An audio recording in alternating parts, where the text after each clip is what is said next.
from School of Physics at Guru Nanak Dev University in 2015, she undertook a program specializing in nanophysics in Grenoble Alpes University.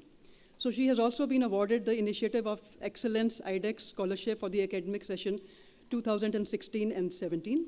Currently, Dr. Sodhi is a postdoctorate researcher at Paris Institute of Nanoscience, Sorbonne University.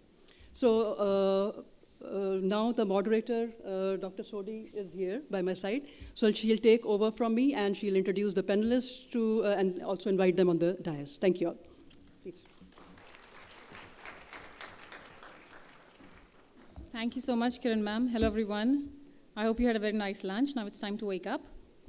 So I'll introduce the panel members for the third session. So first, I'd like to introduce Dr. Amanpreet Kaur. She's an international speaker.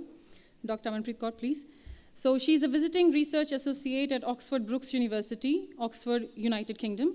And for the duration of the Eco Ultra 2D project during the duration of 2020 and 2022, Sustainable and Industrially Scalable Ultrasonic Liquid Phase Exfoliation, LPE, Technology for Manufacturing 2D Advanced Functional Materials, which was funded by EPSRC. She worked as a postdoctorate research assistant with CAV IT Lab at OBU in Oxford. So together, University of Oxford, University of Greenwich, University of Hull, and Brunel University of London, they work on this initiative to bridge the gap between the lab research and industry by creating a sonoreactor that will enable the production of graphene in large quantities. So in addition to her work in academia, she has connections with organizations like Oxford Instruments, Horiba, PK, UK, and PCT, Heilscher in Germany. So please give a warm welcome to Dr. Amanpreet Kaur.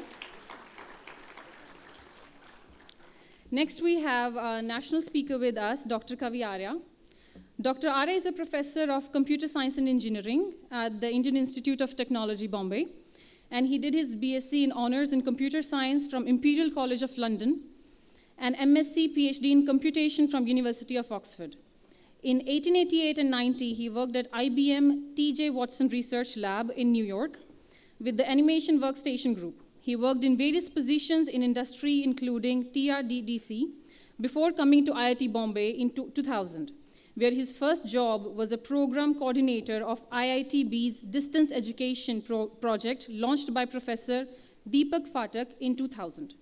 Professor Arya is a convener of the Embedded and Real-Time System Lab. He's principal investigator of the eYantra project, which is funded by NMEICT, popularizing project-based learning using robotics in engineering colleges. Please give a warm welcome to Dr. Arya.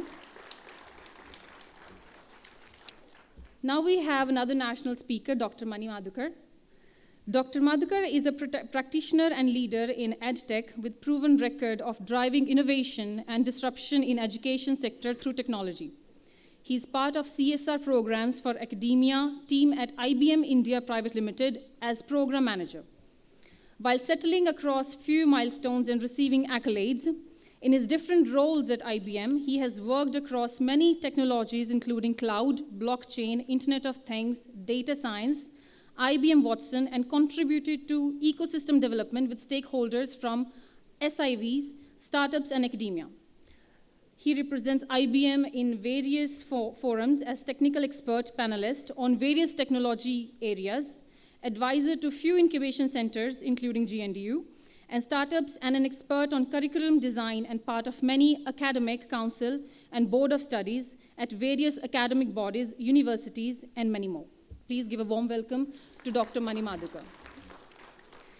And now we have the last panelist of our third panel, which is also national speaker, Dr. Maajid Bashir. So he holds a master's degree in computer science and is currently pursuing a PhD in computer science. He has also completed several professional certifications in artificial language. With over 10 years of experience working in technology industry, he has worked on several high-profile projects, including designing and implementing natural language understanding solutions for healthcare providers. Mr. Bashir is committed to leveraging his skills and expertise to design and implement innovative solutions that deliver business value. Please give a warm welcome to Maajid Bashir. And now I will be reading the concept notes for this panel discussion. So this panel discussion, it focuses on how the research which is in the academic, the transfer of this research to the industrial sector is important. So in this era, technology has become the driving force for a wide range of potential growth sectors, including health, environment, energy, defense, agriculture, IT, and many more. In order to facilitate the advancement of technology, establishing partnerships and consortiums between research labs in the academic institutions and the industrial sector is of utmost importance. Such collaborations provide a safe platform for translating solid research work into practical applications that benefits the society.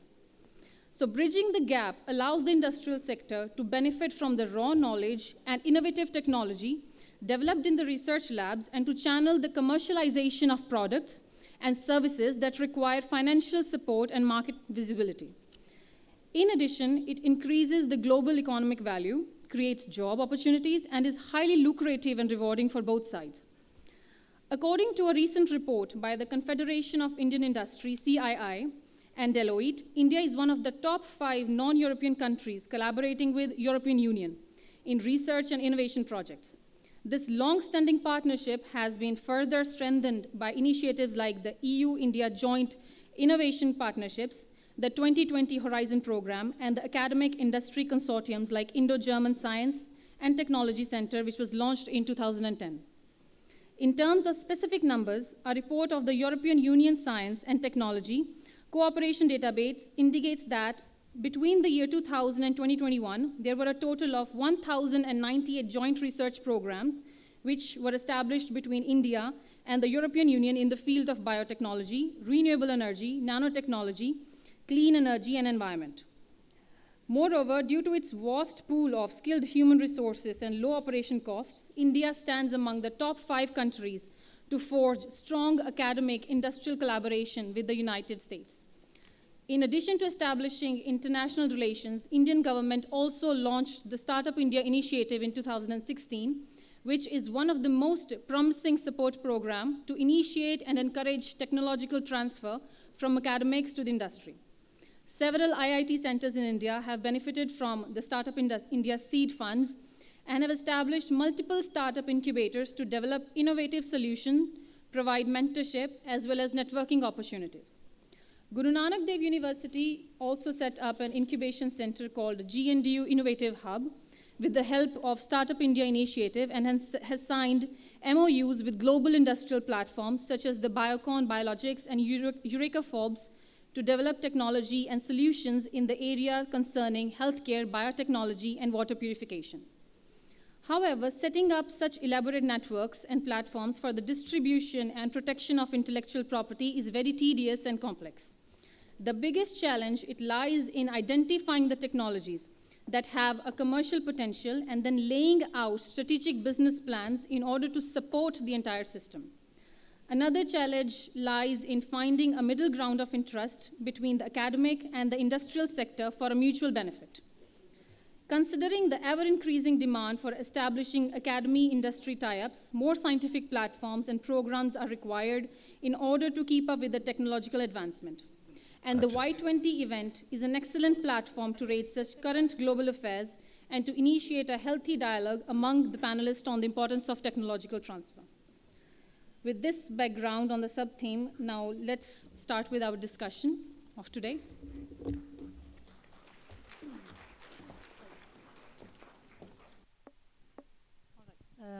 Hello, everyone. Hello again. So, like everybody knows, India's economy is growing exponentially now, and we are in the era where everything is miniaturized. We take example of our smartphones or everything which is surrounding us today. And why the scaling down is necessary to help the lives of people, to make their lives comfortable by providing innovative technology, which is easier to use and which can be integrated into our daily lives in a very easier way. So there is a very increasing demand of such kind of innovative technology in our society today. And in order to meet up this demand, we need to merge up people from different fields, multidisciplinary fields, in order to form a consortium so that we can face these challenges. And today we will be discussing with our panelists how we can initiate such programs and how we can raise awareness and how we can solve this issue. So my first question is for Dr. Kavi Arya. Dr. Arya, how the academic institutions, they can instigate the basic skills that we were talking about also, that was mentioned by the second panel also. So how do you think we can instigate these kind of skills amongst the youth in the academic institutions? Okay, thank you. May I contextualize this a little bit first before I give the answer? Yeah, Sure. So when she says exponentially growing, what does she mean? I tell my audience when I start my embedded systems class, embedded systems which I teach is how to make machines that do stuff, like your washing machines, your drones, your robots and stuff like this. So I asked them, it took India 60 years to become $1 trillion economy. $1 trillion is when we began to see lots of malls, lots of foreign cars on the road. There was big transformation. There was more money in the pocket. Behaviors were changing. Houses were getting more swanky and things like that. 60 years. Then I invite them to consider how long will it take us to become $2 trillion, twice as wealthy.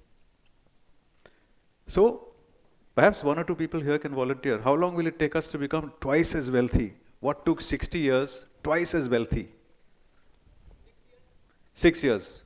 Anyway, answers are usually 6 years, 10 years from now. It took us 7 years in 2014 to become 2 trillion and then 3 years to become 3 trillion. We are past that now. And we expect that in 2025 we'll be about 5 trillion. This means that as you get more money in your pocket, you're going to behave differently. You're going to buy different kinds of things. You have your spending patterns and your behavior changes. The kind of money you want to spend on school education, university education changes. So this kind of growth can only happen if there's lots of innovation, if there's lots of automation. And who will create this automation? There's a huge demand for it.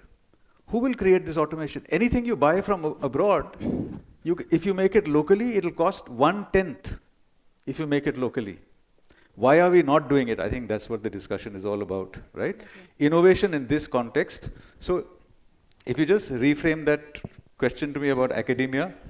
So like how the technical skills, the skills that we need to be integrated into this kind, to have this kind of a mindset, the problem solving mindset, how we can instigate this amongst the youth at a very early stage in academic institutions. So this is what I wanted her to repeat. And I think the previous panel has kind of tried to answer this. How can we create this kind of change in the mindset?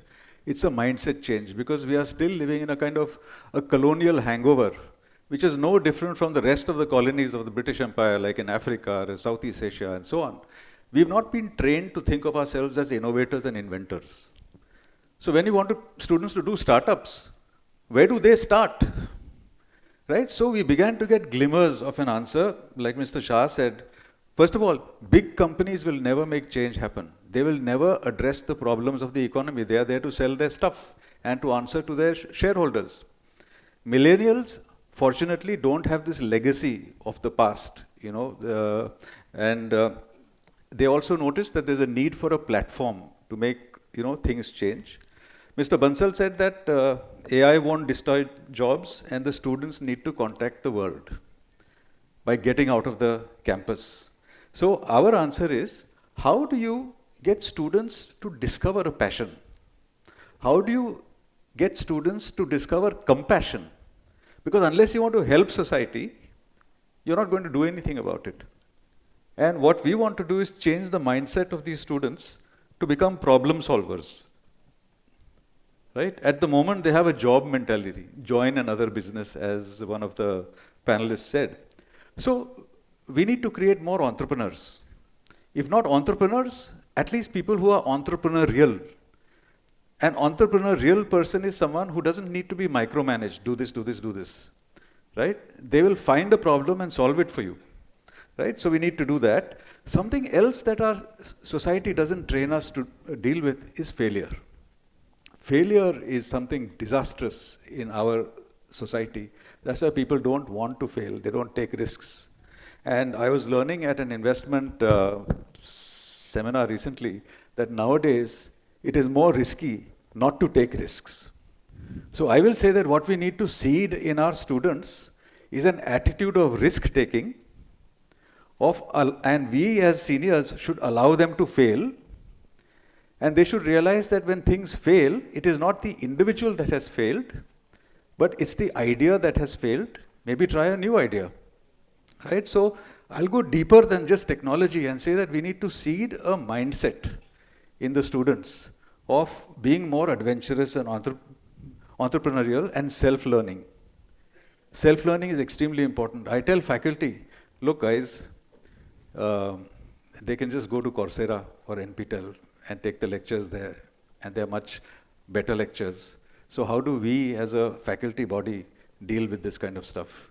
So I'm just setting the stage slightly differently. So we need to train them in innovation.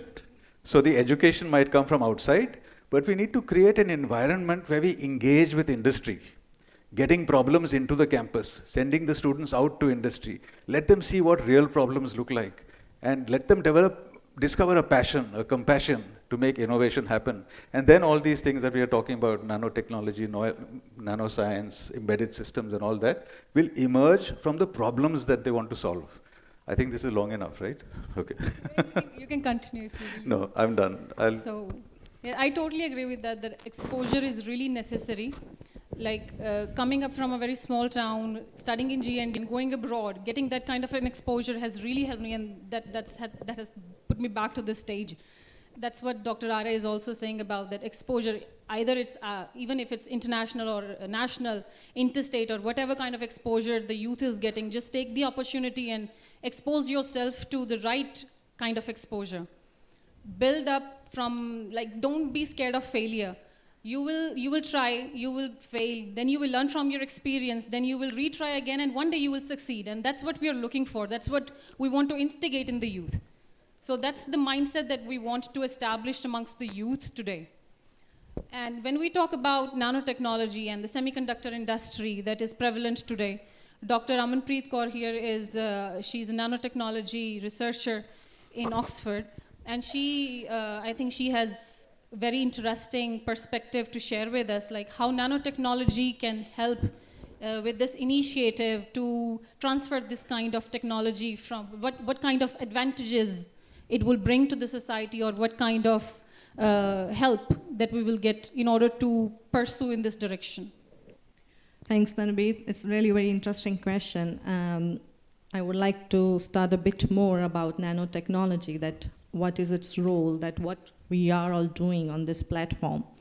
So directly or indirectly, we are working for the societal benefit, so which is our ultimate aim. So no matter it is the health sector, agriculture, IT, and other stuff. So I would like to introduce our audience about the nanomaterials, so which I'm working on, like two-dimensional materials, so which are basically nothing. It's a class of nanomaterials, a mere 1 or 2 atom thick. So what we are doing, so we are trying to explore its potential towards the cutting-edge technologies in health sector, agriculture, and towards finding the applications which we can contribute to our society, as Tanbir mentioned, that what is the role of technology, how can we fit this technology, because not all the techniques we can translate to industry for the societal benefits. So here I would like to mention some of the applications which I recently worked on for the societal benefit, or the tech transfer with the industries, or what industry people they try to explore from my side with my institute. So we got a chance to work with some formula racing industries that they were trying. Look at the relation that I was working on this graphene material, which was like exploited, which was exfoliated in year 2004, but still it hasn't got a chance of commercialization, but still it has entered into the market. So we got a chance to meet them, and they were saying that we want to use your material in formula racing cars, and we were quite astonished that how come it is possible that you could exploit our materials. We are just in the beginning of the our experiments. We are trying to produce it, which is itself a challenging task. And they said, no worries, you just give us, and it's kind of industrial tie-up. And the thing is that we want to, the material that we are using, it's not strong enough. So we just picked up that idea from them, because it's a matter of, like Tanbir and Professor Kavi said, the skill, what kind of skill industry is looking for, that we need to set up our minds. So they said that we need to improve its mechanical strength, that's it. So we picked up the idea, and then we spent days and nights that how come that we could improve its property in such a way that they can blend this material to their material, already existing material, or to replace it for the Formula racing cars. Even I was not in touch with those industry people.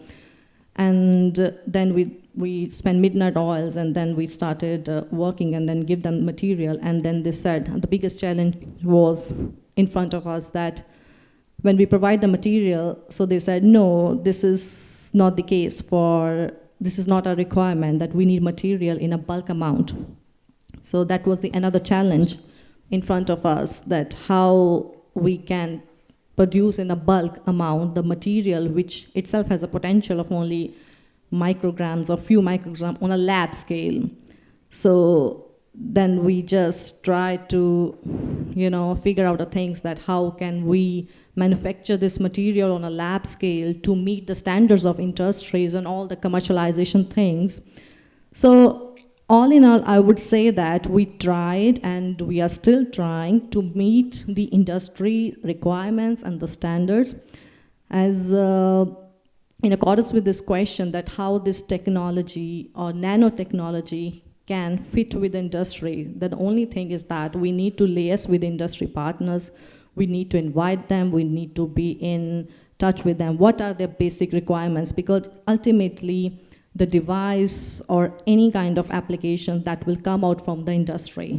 So whatever the raw material or raw knowledge we are creating on a lab scale, so in the end, it will come from the industry for the societal benefit. So I would like to sum here that, so these nanomaterials, no matter metal oxide, composite, and everything, so they are really very excellent candidates for the society these days, especially during COVID era, that most of the pharmaceutical industries, they started exploring these nanomaterials in drug delivery applications.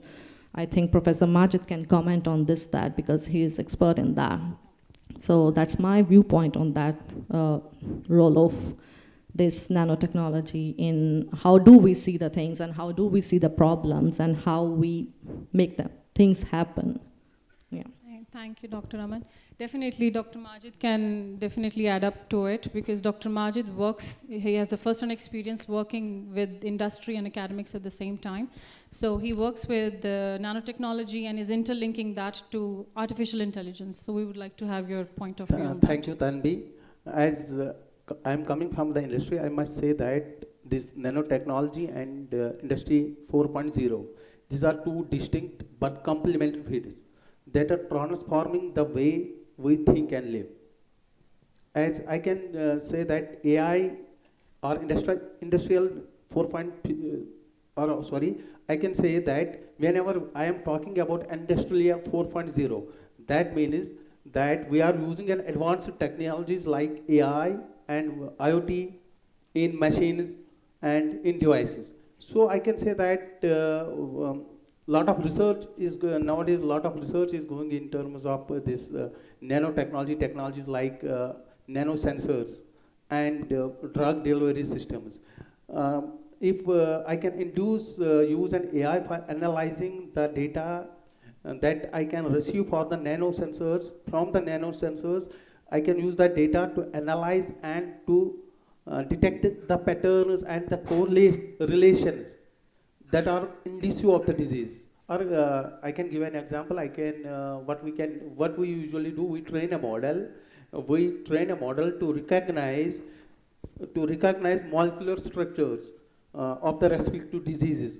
From the data, we get that data from the nanosensors only. And the second thing we can use is in terms of drug delivery systems. We can use drug AI in drug delivery systems to improve drug efficacy and to reduce overdosing. We can make smart that what is that known as smart smart devices, smart drug delivery systems that can enable real-time monitoring, that can enable real-time monitoring of drug level doses induced in the patient. And in the meanwhile, we can detect what is the level of, and we can change that level of dosage within the patients. Thank you. Thank you, Dr. Maajid. So we have heard the two panelists coming from who have first-hand experience in the industrial sector, that how nanotechnology is playing its very crucial part in developing innovative solutions, either it's in the field of nanosensors or either in the field of graphene exfoliating or embedded systems and everything, which is becoming a part of our lives and is helping out. It's minimizing the burden of all the experimentation, the data analysis and everything. But all these kind of fundamental research which is going in the academic, it's not totally transferable to the industry, because sometimes it's very well established that industry is looking for something which could be which can find a market. So the interest of the academics and industry, sometimes they do not meet. But we can already have some technical skills that maybe Dr. Mani Madhukar, you can tell us about some industrial skills that industry people are looking for in academic people, so that they can easily integrate in industry and provide and have that kind of pro-reactive thinking to meet the demands of the industry.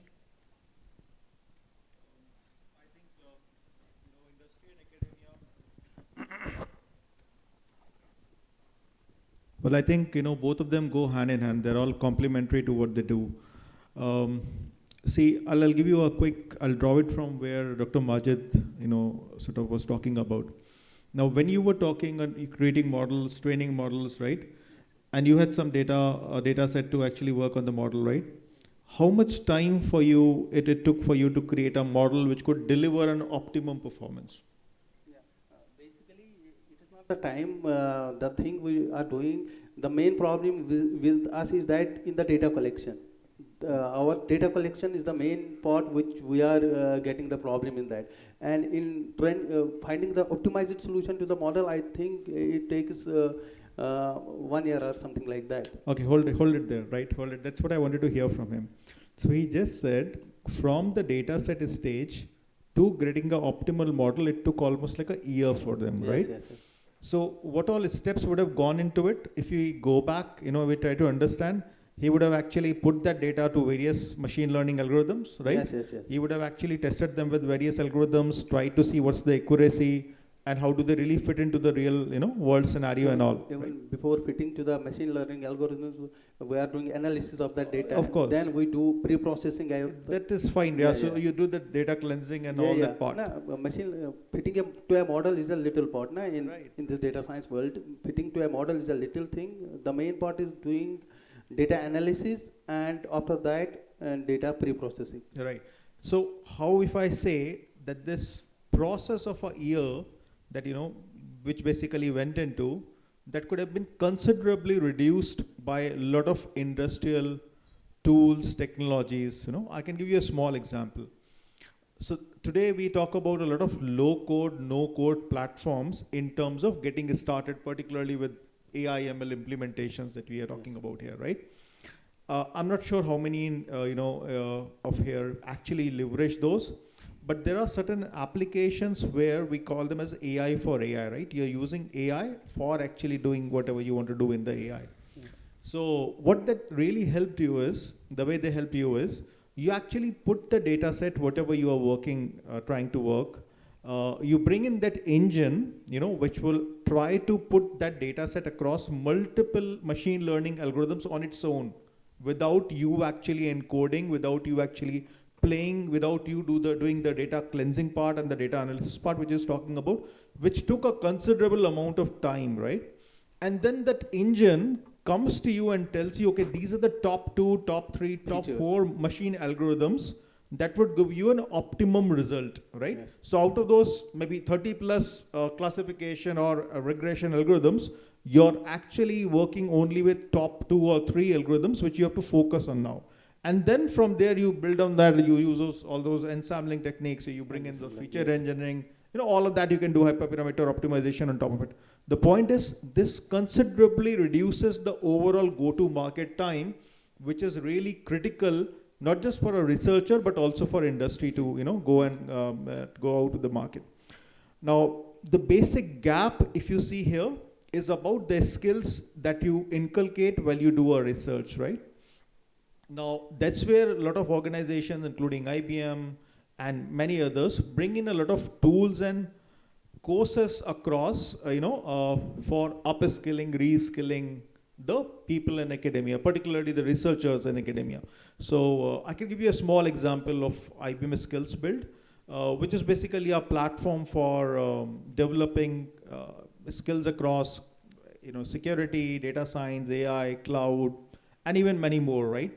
Not just that, you also get access to industry enterprise-grade software, licensed software at no cost, including using cloud, right, where you can play. So the low-code, no-code thing that I was actually talking about, right? So there is something called as AutoML, right, Auto AI service, which can easily leverage and sort of give you a shorter runway for your research to go to the next stage, right, and which can really be helpful in terms of going to the market quickly.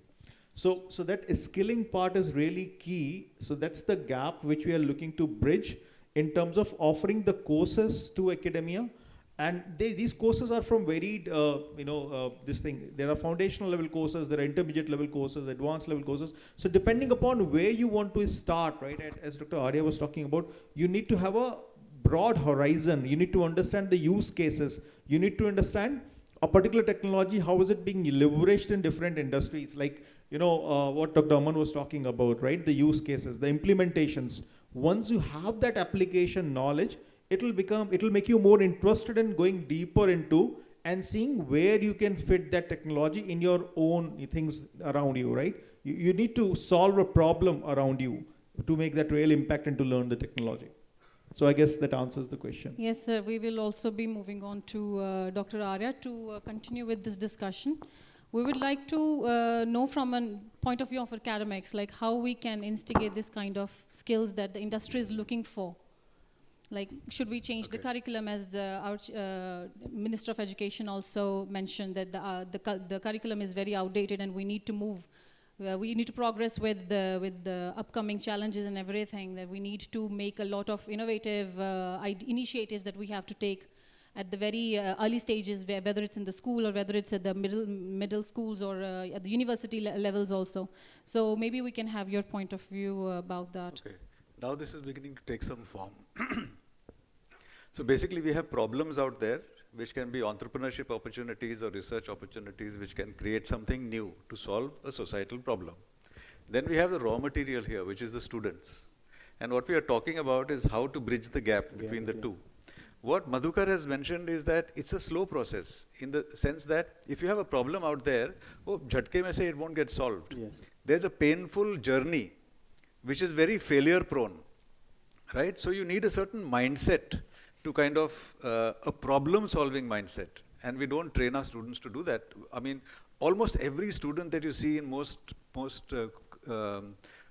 colleges have the mindset that I'll do very well in this course, I'll pass my exams with great grades and I'll get a job, right? This whole idea of, making yourself relevant to society by solving real problems is not in the conversation at all, though things are changing now.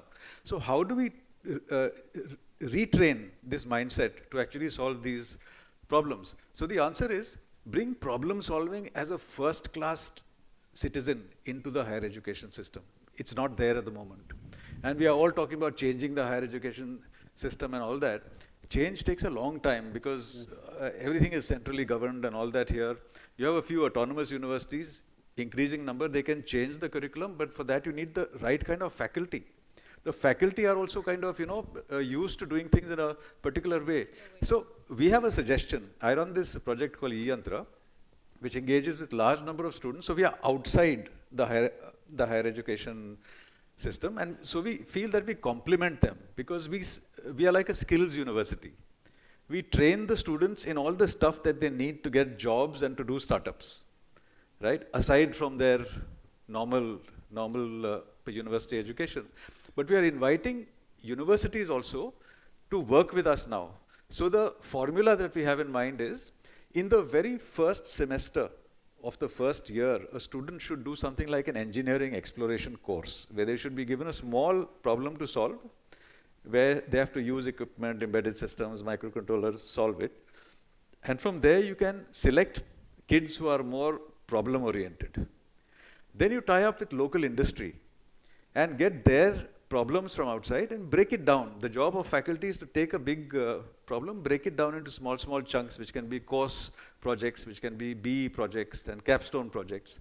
And these kids who've done well, in the second year, let them do a capstone project along with review from industry, local industry. So you have industry experts who are willing to invest time to train these guys up and inculcate those skills. And if the kids do well there, then this can become a BE project. And in BE project, you can have serious IP creation.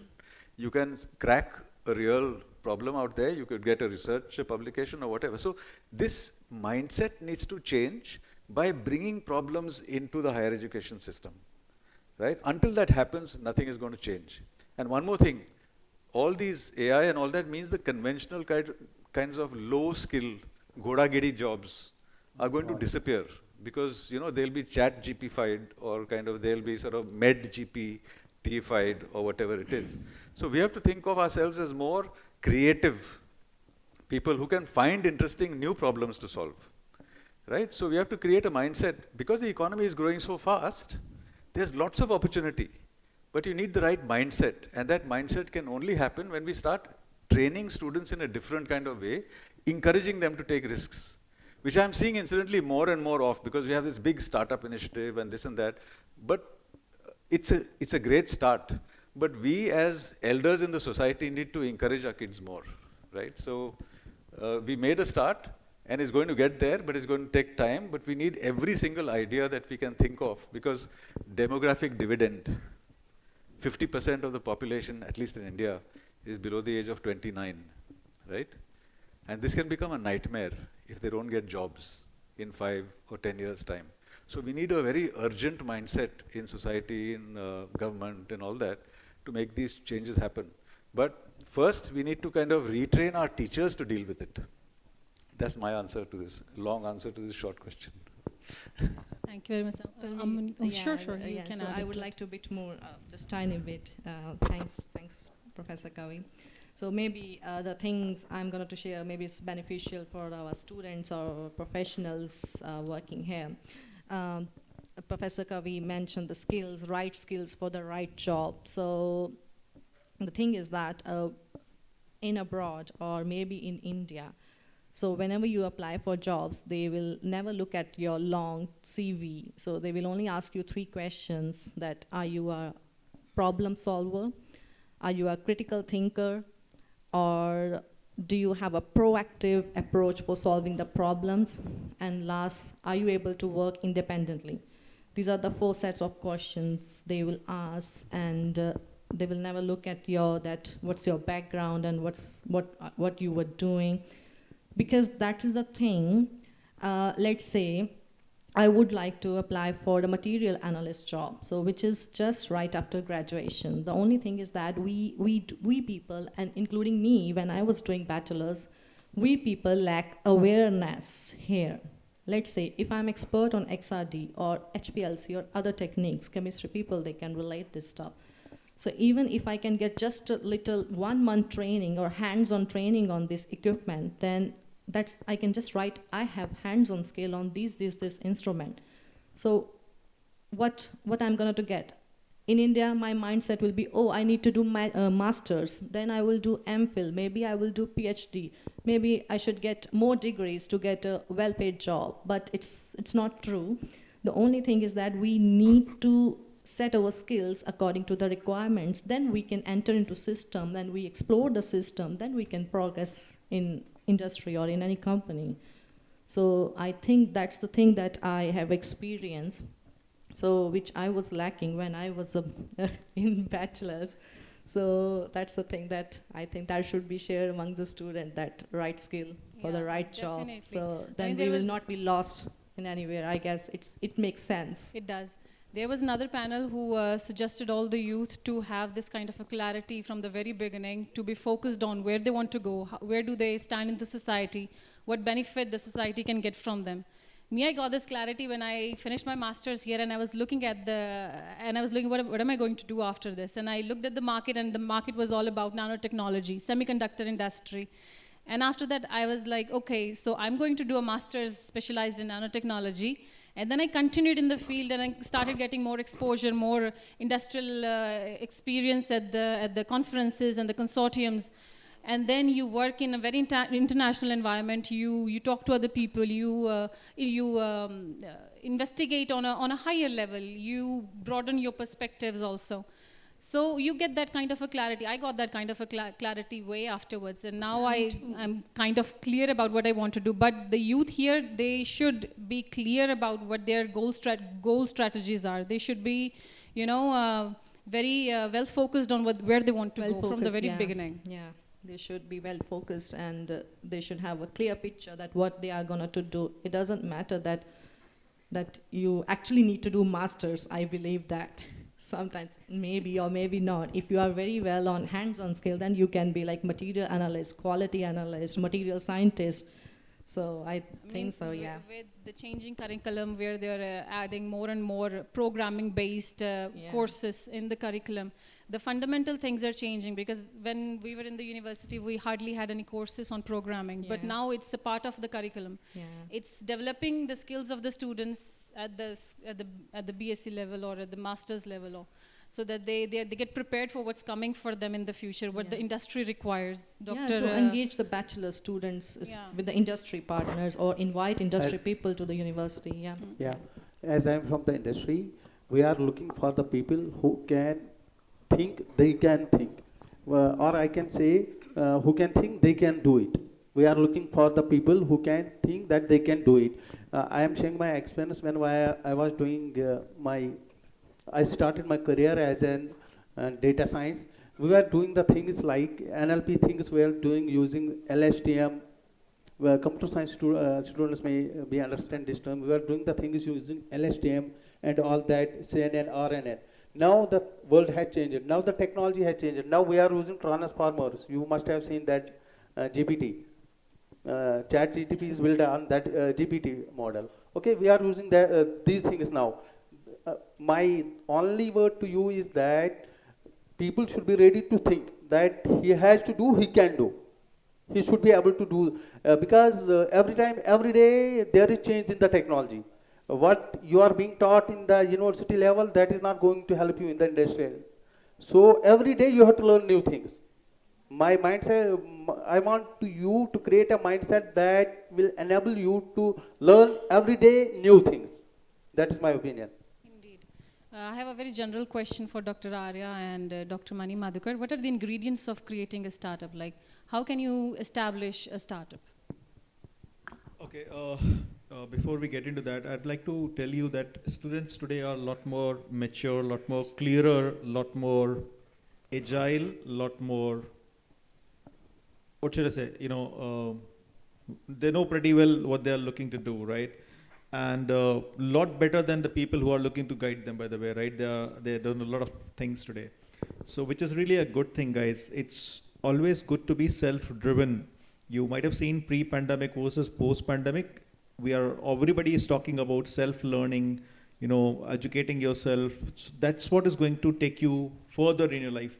Nobody's going to handhold you. You have to learn on your own. So that's really important from their point of view, that they understand. And somebody in the previous panels talked about adaptability, agility, right? It's really key to really sustain in the market, because as Dr. Maajid said, what you are studying today may not be relevant tomorrow. What I studied 20 years back, it doesn't serve me anymore, right? I never heard about blockchain, and I was architecting solutions on blockchain a couple of years back. So that's how the technology, it evolves very fast. You really have to remain in sync with it. If you lose that connect, that's where you really are left behind, and which is not a good thing, or if you want to sustain an industry and you want to do well. So coming to the startup space, right? Within my job in IBM, I have for a couple of years, 3 years, I worked with startup across the country.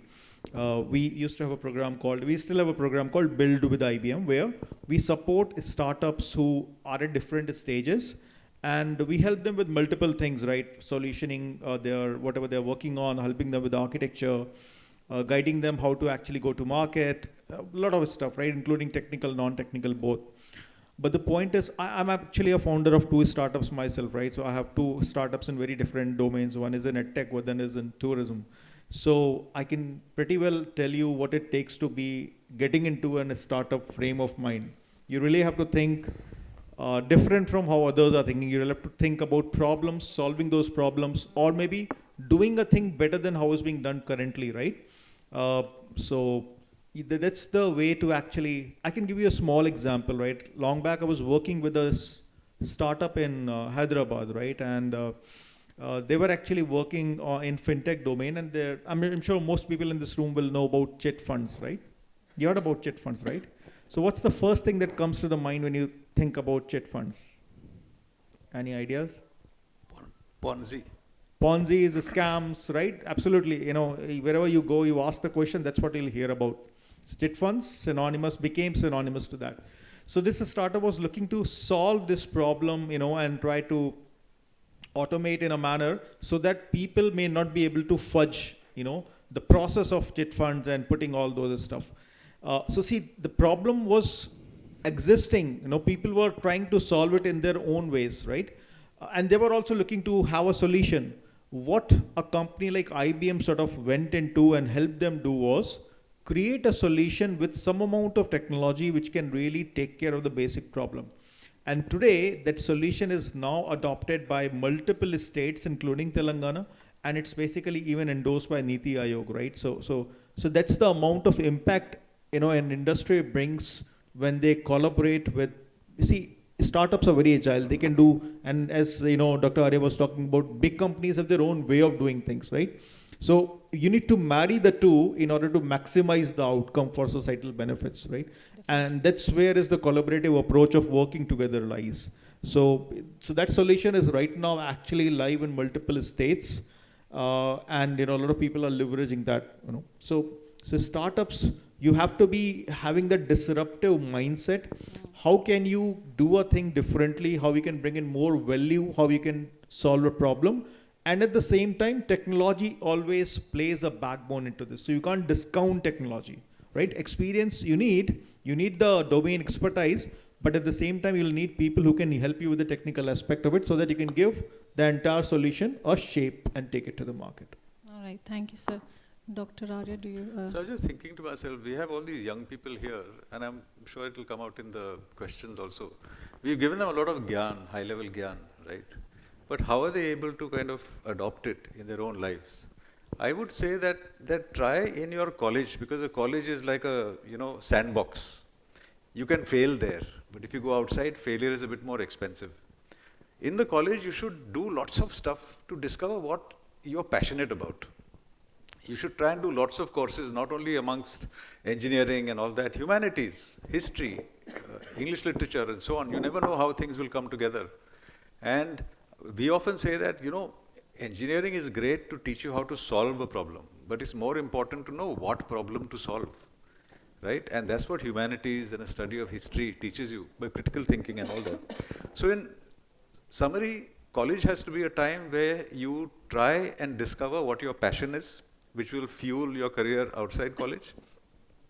And my philosophy in life is fail fast, fail early. Fail many times, because that's each time you fail, you learn something new. In fact, most people, old people, when they're interviewed late on in their life, right, close to deathbed and all that, they are asked, what are your biggest regrets in life? Their regrets are never things that they've done. Their regrets are always things that they didn't do. Just keep that in mind. So college is a time to try, experiment and taste lots and lots of things.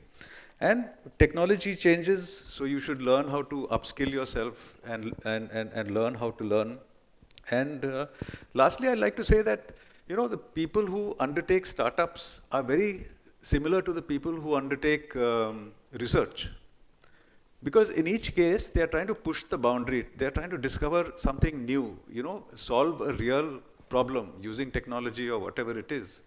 And even once you've done a startup, that's not the end of the story, because startup has to grow and things like this. And we as a society are still learning how to deal with startups. I spoke to Professor Ramgopal Rao, who was the head of our nanotechnology lab in IIT Bombay. He became a director of IIT Delhi. And now he's VC of BITS Pilani. And one of his students came up with a beautiful nanotechnology company called NanoSniff. NanoSniff. It does explosives detection. So these are the machines that they employ in airports. So Delhi airport needed 200 of these, right? But there are all sorts of problems in our mindset that we find it, we tend to be nervous of buying from a startup. Even if their product costs about 1/4 of an imported product. So startups will face difficulties also. But we need to create that mindset, because when they do succeed, they succeed hugely, or even if they modestly succeed, they create lots of jobs. And I think that's what we need to create in our students, this attitude that I will not just take up a job, I will create jobs. Right? Because they will not only get satisfaction, they'll grow and they'll have a great time. They also leave a very positive impact on the society, as you said. Absolutely. Yes. So I feel that we've been discussing everything now, I guess, with a nano science and nanotechnology theme. I'd like to just leave a little thought here. I was talking to the physical education prof when he was accompanying me from the airport. I discovered that GNDU is very good at sports technology and physical education and so on. I was just thinking to myself, there's so much scope for nanotechnology, nanomaterials and embedded systems in sport. Because physical education has come so far that, you know, they are making hockey sticks and cricket bats and shoes with all sorts of nanomaterials in them, which are very light and things like that. They're embedding sensors in the shoes of athletes and, you know, fitness devices and stuff like that. So the way you monitor sports also has totally changed. And in this, I see so many opportunities. We are just limited by our imagination. So that's a thought that I'd like to leave with the students, that there's so many interesting problems to solve out there, each of which could be a potential startup, but it needs somebody to take ownership of it and run with it. And even if you fail, that's not an issue, right? You have not failed, the idea has failed. Try something new. And I feel that if people have that mindset, whatever they do, they will succeed. They'll eventually succeed. If they have a good idea, we are always rooting for them, you know. I know it's failed, but we want to push you and things like that. So I feel that it's quite interesting that we brought this whole topic of, you know, how to change the education system with a nanotechnology flavor here today. So with that, I'd like to pass the floor back to you. I think you gave a very good idea to the students here. Maybe somebody is from the Department of Physics, somebody sitting from the Department of Sports. So maybe they can join together and and create a startup, taking an idea from Dr. Arya. So there is a lot of possibility. There is GNDU Incubator Center. You can go there. You can aware yourself about the programs which have already been initiated. You can participate in that. You can give your own ideas. Very innovative solutions. They are coming today. You are all aware of it. So please I encourage everyone to take part in it. Take part in the societal advancement, the advancement of technology today. And with this note, I thank all of the panelists for this very enlightened discussion. And now I invite the audience to ask questions to the panel members, please. Good afternoon, everyone. This is Pravesh from Mass Communication. So, moving to my question. Do you think in country like India, where only 8% of the population is enrolled for a bachelor degree, and the ratio is much more worse for the, further studies, and do introducing the market of professional introducing the market of professional industries instead would lead to overall development of Indian industry and economy, as the massive layoffs are witnessed every day, as Dr. Bell also mentioned about employability and employment and the gap between the market. Thank you for this question. Maybe Dr. Mani can... Let me try to sort of give you an answer to this. despite all of what you just said, which is true, there are some more facts which are true. So in last 5 years, if you see, an employability quotient of an engineering graduate increased by 8%, okay, which is what the India Skills report says. If you go, leave the engineering courses, let's go to maybe arts courses. So somebody who is in a bachelor in arts, almost 14% increase in the employability for somebody, who is an arts student in last 5 years or so. Now, how is this happening? Now, this is happening because introduction of the way curriculum is getting upgraded, the way, value added learning has been incorporated in various universities and colleges, the way there are new blue collar jobs which are coming up in the market, which never existed, right? Which are unconventional, which are opening avenues to students from all the other domains, including non-engineering, right? So that is one aspect which you are talking about, but then this is another aspect which is brighter, which is more positive, which is about, creating new opportunities. So I see this outweighs the other point in terms of, having a better prospects, and as Dr. Arya was talking about the way economy is growing, right? As the economy grows, there will be more opportunities coming up. And it can be across the domains, right? It need not be in one particular area. That goes across the board, right? All kinds of jobs gets created. So I think that basically answers your question about. Thank you. Thank you.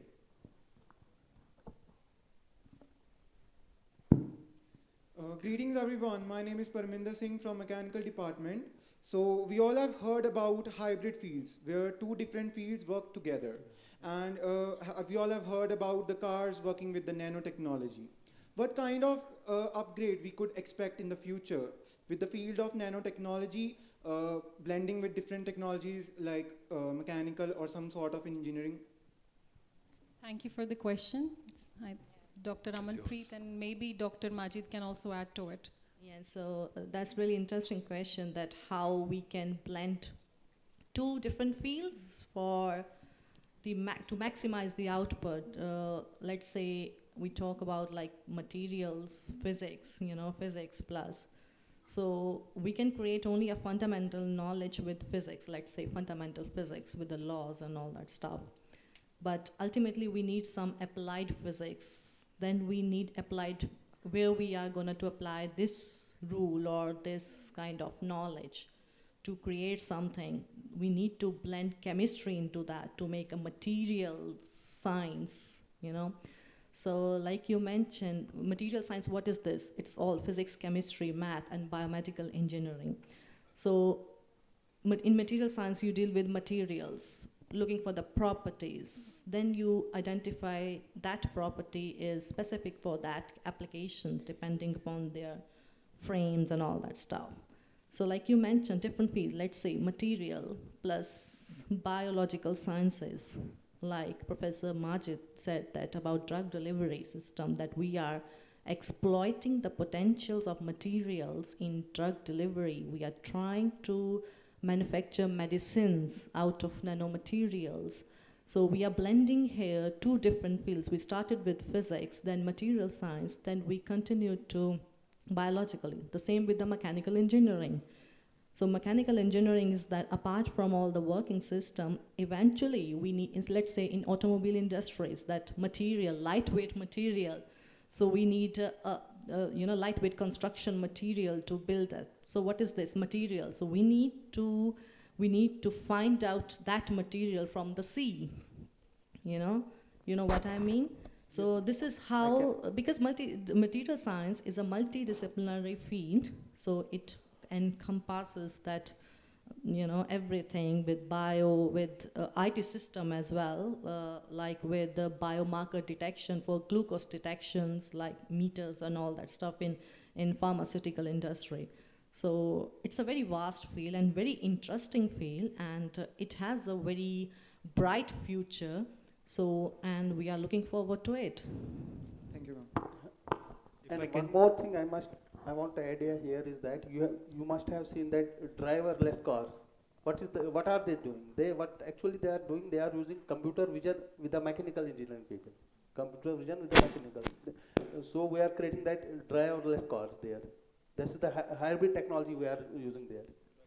And just to add to what you just asked about, I come from a mechanical background as well, right? So you're familiar with, right, all these machine, these engine housings. When you fit a crankshaft inside this, you typically use some jig or a fixture to drive that so that it fits in the right place, right? So I can tell you from my experience, earlier the weight of the jig and fixture used to be as heavy as that of a crankshaft, and you need to hold the housing very strongly so that you don't misfit it, right? Otherwise the alignment will go wrong. With nanotechnology and with those lighter materials with a lot more strength, can actually replace that sort of jigs and fixtures with something which is more lighter, right? And hence making the life a lot more easier, and hence the production actually increases that way, right? So similar things. Thank you. Yes, please. So good afternoon, ma'am. My name is Aditya Kumar and I am from Lovely Professional University, National Service Scheme. So basically we have came to know about a plethora of advantages of nanotechnology, and thank you for the enlightenment. But the question is regarding one of the drawbacks of nanotechnology, and that is pollution. A study shows the different reservoirs by how readily nanoparticles pollute them. Like 63 to 91% of nanoparticles accumulate in landfills, 8 to 28% in soil, aquatic environment receives 7%, and air around 1.5%. So my question to you is, what measures can be taken to mitigate the environmental impact of nanotechnological pollutions, and is the continued development and use of nanotechnology sustainable for mankind, given the disproportionate accumulation of nanoparticles in landfill and relatively low accumulation in aquatic and airborne environments? Thank you for the question. I think Dr. Aman and Dr. Majid, we can all agree on this, that nanotechnology is basically advancing at a very fast pace, So there are new technologies coming, there are new innovations in progress. So with every new technology, there is always something holding them back in the first place, which is getting resolved in the upcoming years and everything. If there is a chance of pollution, there are other kind of technologies which are also being established in the field of nanotechnology in order to filter out those drawbacks, There are filtering systems which are also based on nanotechnology, which are there to reduce the pollution, whether it is water pollution or air pollution.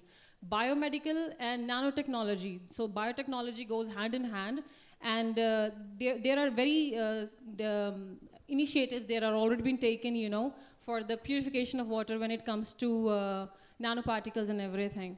So I think that goes hand in hand. So maybe Dr. Aman can also add to it. Sure. There are two totally different things that you mentioned. One is pollution, and the other is nanotechnology. Pollution happens to have nanoparticles. Yes.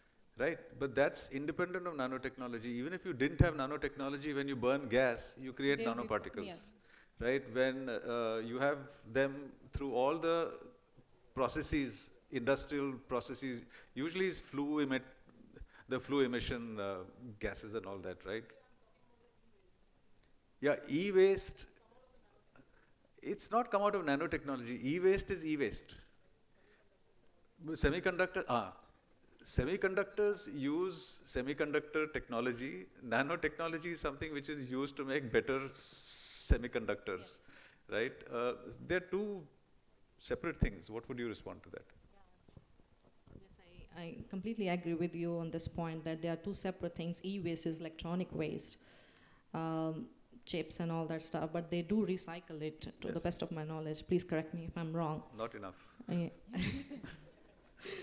So as he said that about this nanoparticles and landfilling and all that, but I think if we just ignore that part that we are contributing in pollution, so that is not a correct statement, because we are what is the word? We are draining the nanoparticles every day in our daily life, whatever the activities we are doing in terms of gas emissions or all that stuff. But if everything has its pros and cons, okay, let's say you are saying that we are contributing in pollution, but we are also looking some alternatives to mitigate this thing as well. For example, like we are looking for water filtration membranes based on eco-friendly approaches for desalination or wastewater treatment using nanotechnology as well. So we are basically also replacing our conventional foams or sponges with the carbon nanomaterial, so which itself is a eco-friendly alternatives from the materials we discovered in the past. So maybe, sir, you can add. So, nanotechnology could be graphene and carbon fiber and all these kind of things. They are actually contributing to make cars lighter. So, to carry the same structural weight, the frames can be much lighter, with the result that they use smaller engines and there's less pollution. That's another way of looking at it. Okay, so it's just like a knife. You can cut things in various ways. You can also cause harm if you want to, right? But that's another issue. The lady next to you had a question. I'd just like to add just one more thing. Like in nanotechnology, there is also the green synthesis, So you're not always using the same kind of technology. You're also using some green approaches to mitigate the damages that you're causing to the environment. So it's not always the drawback. It's not always the damage that we are looking into. We are also providing innovative solutions to tackle it. Okay, so first of all, a very good afternoon, everyone. My name is Akanksha Yadav from Lovely Professor University, representing National Service Scheme from Lovely Ministry of Youth Affairs and Sports, Government of India. So my question is, as we all are aware of the thing, that AI is going to expand more and more. So what you say about the scenario, if these chat GPTs and all things will increase more and more, then what is that one thing or the only weapon for the young bloods in aspect of Industry 4.0 to train themselves in, so that any sort of GPTs comes in market, they can fight for that? So this is my question. Thank you for the question. I'd like Dr. Maajid to maybe respond to that. Yeah, nice question. As I can say you, hello. Yeah, it's working. It is working. As I can, this was a nice question asked by you. I can say you that nowadays what we are doing, we are changing, we are changing concept from artificial intelligence to augmented intelligence.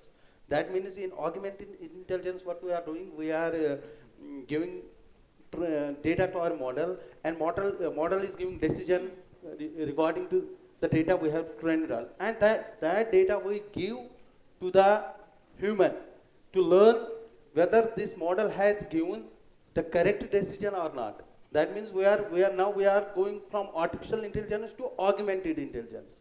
This is the trend we are now following. But when it comes to ChatGPT and everything, we said the same thing when Google came into existence, that this is going to make everything else redundant and everybody's going to be relying on Google only. That's the thing with ChatGPT, that everybody's like propagating the same kind of ideas. But I think we can use this as a tool, like we use Google as a tool, but not totally be dependent on it. We have to still use our minds to make it like whatever I'm reading or what I am searching for, is it the truth? Like do your own research. Just doesn't rely on ChatGPT like you won't rely on Google also. Like look for references, search for references, verify them. But I think there's a deeper philosophical question. Can ChatGPT kind of make us totally redundant? And the answer is not really, because what ChatGPT does is that it's a large language model, so it's trained on existing knowledge. It cannot create knowledge. Humans are different in that they can create knowledge. I remember once our head of department, a very distinguished computer science professor called Tony Hoare in Oxford, he suggested why AI is not going to replace humans. And he gave the example of a student who came to him with a question after a class, and he explained the answer to him and sent him off. But then he said that the way he closed the door made me understand that he's not understood the answer. So he called him back and he realized that he didn't understand. Then he explained to him again and sent him away. Now, where will a ChatGPT model, which has not been trained with this new piece of data, figure out that this is what can indicate that this guy doesn't know, that the way he closes the door means that he's not understood? And you can give a question to chatbot. You can ask him what type of data you are being trained on. He will tell you that I have been trained on to the data up to 2020, not after that. You can see that. That is giving the answer that I have been trained on the data that is up to 2020. But the fact is that this is technology that you have to master. It's there. It's like Microsoft Excel, spreadsheets, everything else, right? It makes you much more efficient. And whether you like it or not, students are using it, right? And as teachers, we have to figure out how to deal with it. So when he said it's a nice question, I suspect he means that we don't totally know the answer. Right. Okay. Thank you again for the question and thank you for the answer. Would like to finish the discussion here due to the shortage of time. Thank you, everybody. And thank you for participating very actively in this discussion. Thank you again. Thank you. Thank you very much, Dr. Sodhi, in a very stimulating session on nanotechnology and related dimensions. We are really privileged to have with us the MLA from Amritsar North, Dr. Kaur Vijay Pratap Singh ji. And may I invite upon you on the dais, sir, please would you come on the dais, escorted by Professor Behel and Dr. Bedi. Please, sir.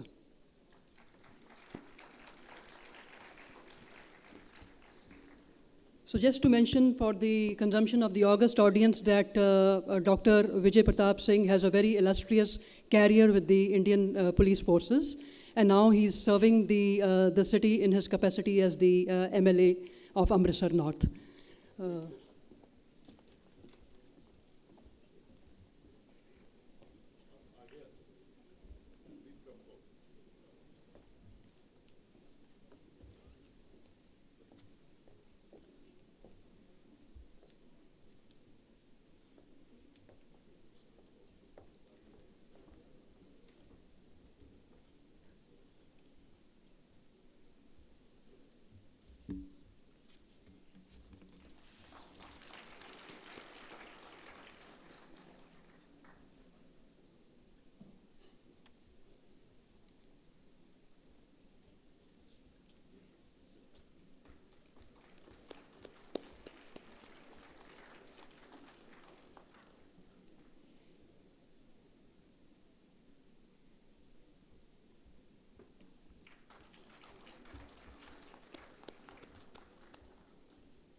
A huge round of applause, please, for the panelists, the Honorable MLA, Dr. Vijay Pratap Singh ji.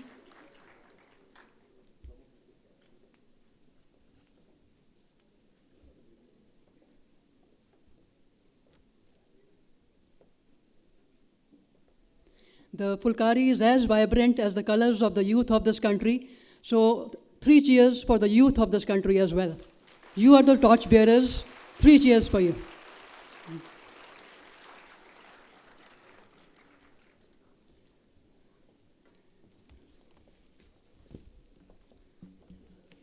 Thank you very much, eminent panelists. Thank you, Dr. Sodhi.